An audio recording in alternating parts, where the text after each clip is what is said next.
So okay mga guys, ito na po yung ating sirang sound card. Kapag binubuksan po natin, mga ilang segundo lang, mga 5 seconds, ganun namamatay. Trinay na natin i-charge pero same lang no, yung nangyayari. Ngayon alamin po natin kung ano talaga yung naging problema nitong ating sound card. Samahan niyo po ako.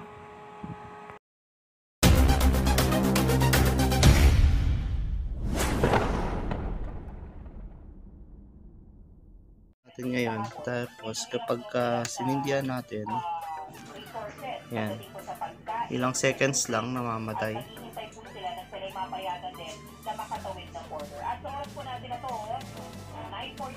Oh, yun, wala na. So, ito no, tinanggal na natin, check natin.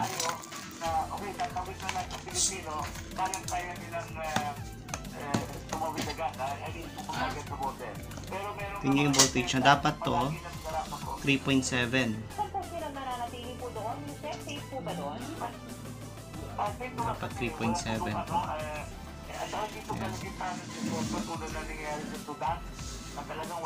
3.2 lang talaga. Ipapalit natin 3.7, 4.2, pababa 4.0, 3.9. Yan natin.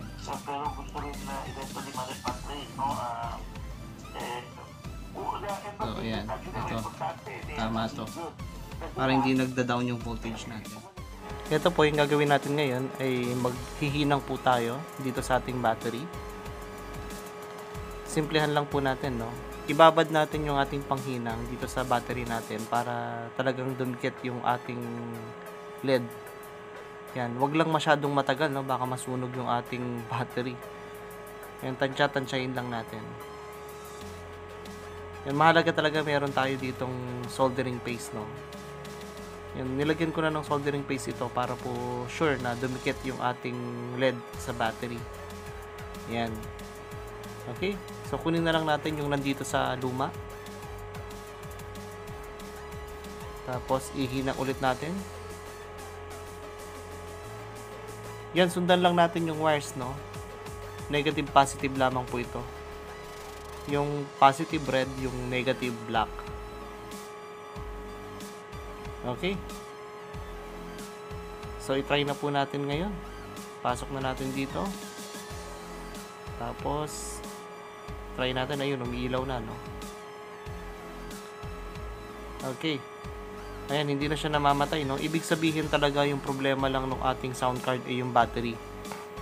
Matagal-tagal na rin kasi yung battery na yun. Mga 2 years na yung lumipas, no? Siguro na overuse na rin. Kaya, kapag mayroon tayong extra battery na 3.7, ito yung lagay natin, install natin. Galing po to dun sa cordless drill ko no. Sayang naman kasi kung hindi natin magamit, kaya eto, ngayon mas okay na ma-install natin dito. Yan. Simplihan lang po natin yung paglagay, no. Tapos on na natin. Yun.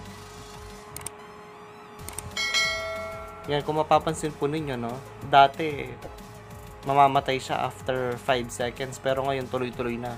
Ibig sabihin talaga yung problema ng ating sound card ay yung battery. Ang nangyayari ay nagda-down voltage siya dun sa 3.2. Dapat ang normal kasi ay 3.7 to 3.8, 3.9. Yan. Kaso talagang bagsak na yung voltahe niya, kaya ito ho, no, trinay natin yung basic way na palitan yung battery at okay na po. Yan, sayang naman po kasi, no, kung bibili ka pa ng ganito, yung bago, nasa 300, 200, or 400. At least kung mga may basic tayo na kaalaman, ay mas magagamit natin sa mga ganitong situation, no. Yan, kaya pinalitan lang natin ng battery, okay na ho siya, at pwede na siyang magamit. Pero syempre ho, isasarado muna natin ito. At after nito, itatry natin kung talagang okay na, no? Ayan. Tingnan natin dun sa audio. Ito po.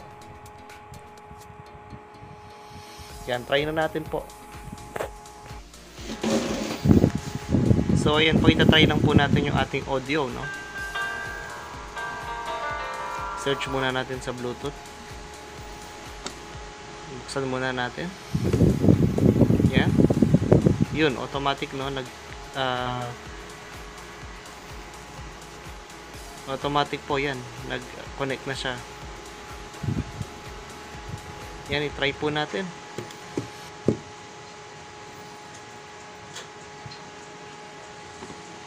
Okay, lakasan natin.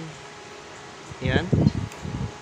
Ayan, ilalapit ko po dito sa mic ng ating video. Yun.